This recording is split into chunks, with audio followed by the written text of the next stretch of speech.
तो मैंने आज देखी थी फाइट क्लब। वही फाइट क्लब जिसमें ब्रैड पिट है भाई, और बहुत ज़्यादा चर्चे में है। और सेल्फ इम्प्रूवमेंट के नीश में अगर तुम हो तो तुम्हें पता होगा कि बहुत सारे क्रिएटर्स ने जो है फाइट क्लब को देख कर ही उनको इंस्पिरेशन मिली। तो मैंने सोचा चलो मैं भी देख लेता हूँ। और जब मैंने देखी आई वॉज मैं मतलब पूरे ध्यान से, मेरे दिमाग में अभी भी उसके सीन्स में सोचने की कोशिश कर रहा हूँ और सोचना चाहता हूँ मैं, इतनी उसने मेरे ऊपर इम्पैक्ट करी है। टाइलर डर्डन का जो कैरेक्टर है वो सच में बहुत ज़्यादा रियलिटी दिखाता है। ये कैरेक्टर मतलब एक तरीके से टाइलर डर्डन, अगर तुम्हें नहीं पता है तो जो नरेटर है हमारा, जो इस कहानी को बता रहा है, उसका ही बस एक बनाया हुआ मन में एक कैरेक्टर है। क्योंकि वो बंदा ना तो ढंग से सो पा रहा है, वो बंदा बस कार की किसी कंपनी में काम कर रहा है और महंगे फर्नीचर्स का उसको शौक है।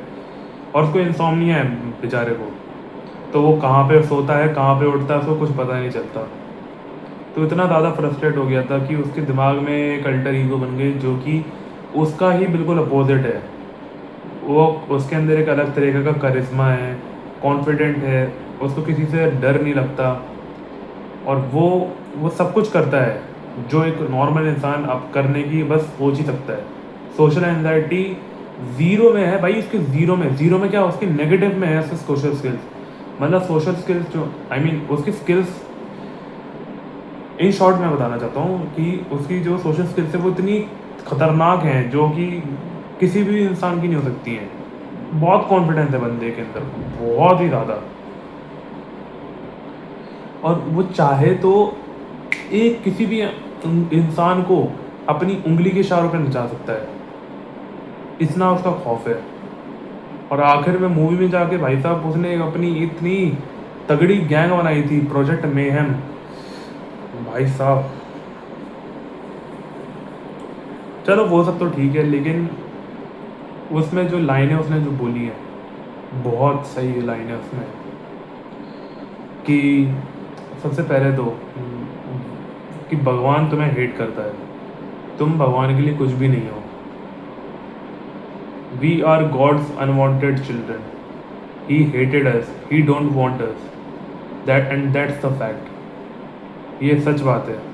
आज के टाइम पे ये बिल्कुल सच है कि भगवान को ना मेरी पड़ी है और ना ही मेरे जैसे जितने भी लोग हैं जो अपनी लाइफ में सफ़र कर रहे हैं और उनकी ज़िंदगी में सफ़रिंग ख़त्म ही नहीं हो रही है, वो उनके लिए सच है, बहुत ज़्यादा सच है। मैं तो बताऊँ, मैं भगवान से सिर्फ तभी बात करता था और उनके सामने तभी जाता था जब मेरे को कुछ चाहिए होता था। सच बता रहा हूँ मैं तुम्हें। पिछले वाली वीडियो में शायद मैंने बोला होगा कि लोगों मेरे को इंस्टाग्राम पे हेट कर रहे थे कि मदद, मैंने जानबूझ के मैंने मदद करी थी ताकि मेरे को कोई फल मिल जाए। बट ये जो मैं बता रहा हूँ अभी वो अलग है। मैं भगवान से बोलता था, भगवान प्लीज़ मेरा रिजल्ट जो है अच्छा आ जाए, प्लीज़ 80% से या फिर 90% से मेरे को ऊपर दिला देना, अच्छा हो जाएगा ताकि मेरे पापा खुश हो जाएं। मैं बस इस चीज़ के लिए, बस रिजल्ट के लिए, या फिर मेरे को ये चीज़ मिल जाए। आई I मीन अगर मेरे को मान लो उस टाइम मेरे को बेंटन की घड़ी का बहुत शौक था, तो मैं भगवान से बस बोलता था, भगवान प्लीज़ बेंटन की घड़ी दिला दो, मज़ा आ जाएगा। या फिर एक मोबाइल दिला दो, मज़ा आ जाएगा, प्लीज़ दिला दो। तो मैं मांगता था उनसे, लेकिन मेरे को नहीं मिला। इन दी एंड फिर आगे जाके वो तो ज़बरदस्ती मैंने करी, तब जाके मेरे को कुछ चीज़ें मिली।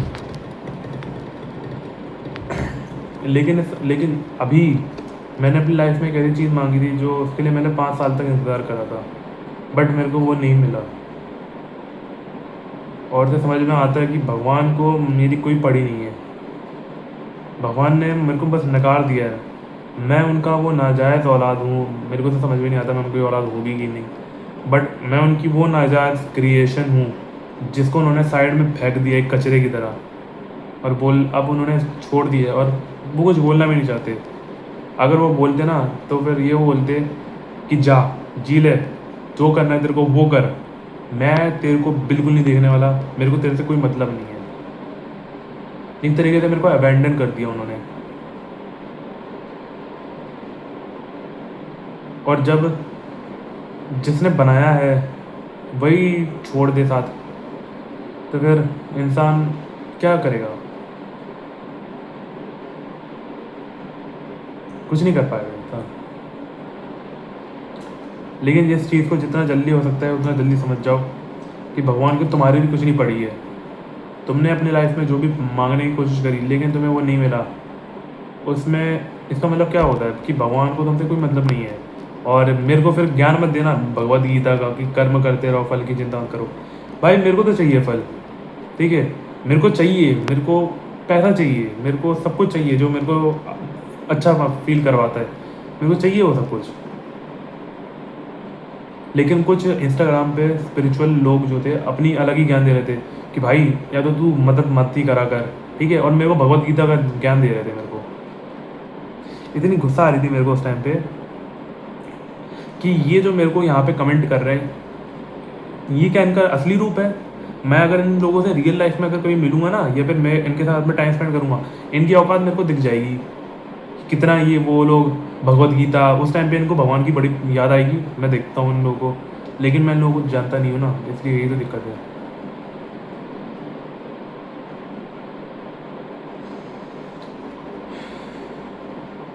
और भी काफ़ी सारे डायलॉग्स थे, जैसे कि ये तो we are God's unwanted children, और ये एक था कि without pain and without sacrifice we would have nothing. मतलब बिना दर्द के और बिना सेक्रीफाइस के इंसानों को आज तक कभी कुछ नहीं मिला है, कभी भी कुछ नहीं मिला। और ये बिल्कुल सच है ना? तुम इस बात से रिलेट करोगे ना 100% कि जब तक तुम्हारी लाइफ में तुमने कुछ चीज़ गवाई ना हो, ठीक है, तुमने अपनी सेल्फ रिस्पेक्ट गवाई होगी एक लड़की के लिए, एक लड़की के लिए तुमने अपनी सेल्फ रिस्पेक्ट गवाई होगी। तुमने तुम कितने टाइम तक पेन में रहोगे, कितने बार रोए होगे तुम बिस्तर पे बैठ बैठ के, आई मीन लेटे लेटे तुम कितनी बार बिस्तर पे रोए होगे, अपने आंसुओं को भाई साहब अपनी तकिया पे पहुंचा होगा। वो सब क्या था? वो सब पेन ही तो था। लेकिन तब भी कुछ नहीं मिला ना, क्योंकि वो तो एक बेस लेवल का पेन था, तुम्हें एक असली लेवल वाला पेन। ये तो तुम्हारा इतना पेन था, तुम्हें एक्सट्रीम लेवल वाला पेन तुम्हें एक्सपीरियंस करना पड़ेगा अगर तुम्हें कुछ चाहिए। जो भी मैं कह रहा हूँ वो सच है। तुम्हें अगर ज़्यादा दिक्कत हो रही है तुम जाके फाइट क्लब देख लो, तुम्हें अपने आप पता पड़ जाएगी। और एक और था कि लेट गो। जो चीज़ तुम्हारे कंट्रोल में नहीं है उसको छोड़ दो। तुम अपने माँ बाप को कंट्रोल में नहीं कर सकते, छोड़ दो। तुम अपने दोस्तों को कंट्रोल में नहीं कर सकते, छोड़ दो।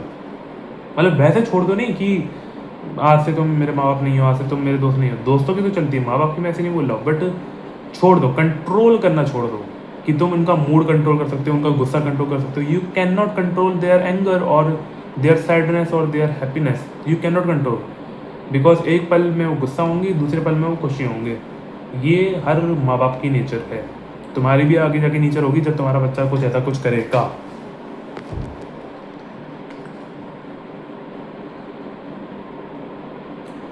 और काफ़ी सारी लाइनें हैं, जैसे कि अब थोड़ी सी जो है अडल्ट लाइनें हैं, लेकिन मैं उनको बोलना नहीं चाहता हूँ क्योंकि बाकियों में जो है गालियों का इस्तेमाल हुआ है और मैं गालियों का यूज़ नहीं कर सकता। But you can see that fight club is really really inspiring if you वांना be something that you dream of. अगर तुम अपने उस अल्टर ईगो की इमेजिनेशन करते हो कि मेरा जो बेटर वर्जन होगा वो कॉन्फिडेंट होगा, उस उसकी एक अलग ही पहचान होगी, एक अलग ही फेम होगी। जब वो सड़क पे चलेगा ना, लोग देखेंगे उसको, घूर घूर के देखेंगे, उसकी फ़ोटोज़ लेंगे। अगर तुम भी ऐसा कुछ इमेजिन करते हो तो बनो भाई, देखो जाके एक बार, उसकी तरह बिहेव करो, उसकी तरह एक्ट करो, तुम्हें पता चल जाएगा अपने आप। बाकी मैं तो दोबारा से फाइट क्लब देखने वाला हूँ और देखूँगा मैं, बट मैं उन चीज़ों को अपनी लाइफ में इम्प्लीमेंट करूँगा। हाँ, लेकिन हाँ, ये वो सट्टाबाजी वगैरह वगैरह मैं, और फाइटिंग लड़ाई वड़ाई करने का मेरे को किसी से कोई दिलचस्पी नहीं है। लेकिन अगर हाँ लड़ाई करने का अगर मौका आया, मैं पीछे नहीं हटूँगा। मैं सोचता था कि शांति में सारा काम हो जाएगा, बट अब समझ में आ रहा है कि लड़ाई को छोड़ नहीं सकते अपन। लड़ाई तो होगी, जब होगी तब देख भी लेंगे, जिससे होगी उसको देख लूँगा मैं, ठीक है। बाकी तुम्हारी मर्जी है, तुम्हें जो करना है वो करो। धन्यवाद, बाय बाय, लव यू।